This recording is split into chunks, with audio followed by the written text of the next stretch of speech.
बिस्मिल्लाहिर्रहमानिर्रहीम। क़ुरबानी के ताल्लुक़ से ये दो अहम मसले हैं कि जिनका जानना बहुत ज़रूरी है।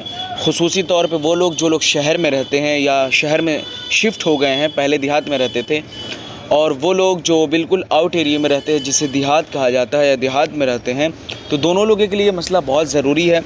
नहीं तो ऐसा ना हो कि आपका क़ुरबानी करना ज़ाया चला जाए। ये अच्छी बात नहीं है। मसाइल का जानना ज़रूरी होता है। अगर आप क़ुरबानी करवा रहे हैं या इरादा रखे हैं कि क़ुरबानी इस बार करवाएंगे तो बहुत ज़रूरी है। देखिए, पहला मसला ये है कि देखिए जी, शहर में क़ुरबानी की जाए, अगर शहर में क़ुरबानी की जाए तो उसके लिए कुछ शर्त हैं। क्या है? शर्त यह है कि नमाज़ हो चुकी हो, लिहाजा नमाज ईद से पहले शहर में क़ुरबानी नहीं हो सकती। यानी ईद की नमाज से पहले शहर में क़ुरबानी नहीं हो सकती। ये पहली शर्त है, इसको आप जहन में रख लें जो लोग भी शहर में रहते हों। और देहात में चूँकि ईद की नमाज ही नहीं है तो यहाँ तुलूए फ़जर के बाद से ही क़ुरबानी हो सकती है। यहाँ पे देहात वाले लोग अब जहन में ये बात बैठा लें कि देहात में ईद की नमाज ही नहीं है, तो उन लोगों के लिए जायज़ है कि वो फ़जर की नमाज़ के बाद यानी तुलूए आफ्ताब के बाद वो जब चाहे क़ुरबानी करवा सकते हैं उनके लिए। लेकिन शहरी जो लोग हैं, शहर में रहते हैं, उनके लिए शर्त यह है कि ईद की नमाज से पहले क़ुरबानी नहीं उनकी हो सकती। लेकिन देहात वालों के लिए है, इसलिए कि देहात में ईद की नमाज ही नहीं है। अब यहाँ पे एक और मसला आप गौर करें। ये आपने यहाँ हमने दो हुक्म बताया शरई जिस पर गौर करने की ज़रूरत है, और ये है कि देहात में बेहतर है कि तुलूए आफ्ताब क़ुरबानी की जाए, यानी तुलूए आफ्ताब के बाद अगर क़ुरबानी की जाए तो ज़्यादा बेहतर है। और शहर में बेहतर यह है कि ईद का खुतबा हो जाने के बाद क़ुरबानी की जाए। यानी ईद का खुतबा अगर हो जाए तो उस वक्त भी आप क़ुरबानी करवा सकते हैं, जायज़ है। यानी नमाज हो चुकी हो और अभी खुतबा नहीं हुआ तो उस सूरत में क़ुरबानी हो जाएगी, मगर ऐसा करना मकरूह है। ठीक, तो यहाँ पर एक और पॉइंट नोट कर ले।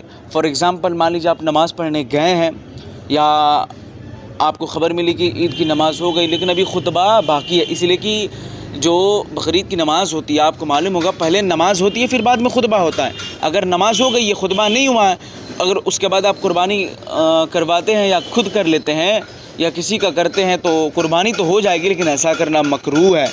अब सुने, ये बहुत पॉइंट वाला मसला है। अब यहाँ पे एक और बात नोट करें। ये सारे शरई हुक्म मैं बता रहा हूँ, ये सारे मसाइल बहार शरीयत के हिस्सा 15 में सफ़ा नंबर 337 से ही मेंशन है। बहुत कीमती मसले। अब यहाँ पर गौर करें। देखें, अगर मान लें कि शहर में बहुत सारी जगह नमाज हो रही हैं, शहर में बहुत सारी जगहों पे नमाज हो रही, क्योंकि एक मस्जिद तो होती नहीं है वहाँ, एक ईदगाह हो गई, बाकी हर कॉलोनी में एक मस्जिद रहती है।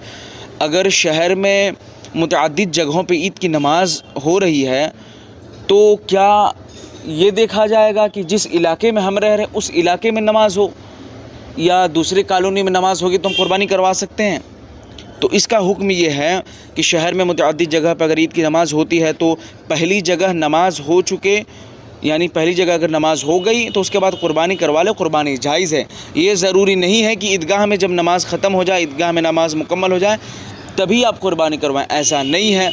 बल्कि शहर में बहुत सारी मस्जिदें होती हैं, मुतअद्दिद जगह पे नमाज़ हुआ करती हैं, उनमें से अगर कहीं की भी नमाज़ हो गई है, अगरचे वो आपकी कॉलोनी वो आपके कस्बे में ना हो, मस्जिद अगर नमाज हो गई है तो फिर आप क़ुरबानी करवा सकते हैं, जायज़ है। ये ऐसे दो पॉइंट थे जिनको रखना मैं ज़्यादा बेहतर समझा, और उम्मीद है कि आप भी समझे होंगे इंशाअल्लाह। तो ये जानना और हमारे लिए बताना बेहद ज़रूरी था, तो इसलिए हमने बताया, और इंशाअल्लाह सवाब की नीयत से आप शेयर भी कर दें और सब्सक्राइब ख्याल से कर ले। क़ुरबानी के ताल्लुक़ सारे अहम और बारीक मसाइल अपलोड किए जाएंगे इंशाअल्लाह।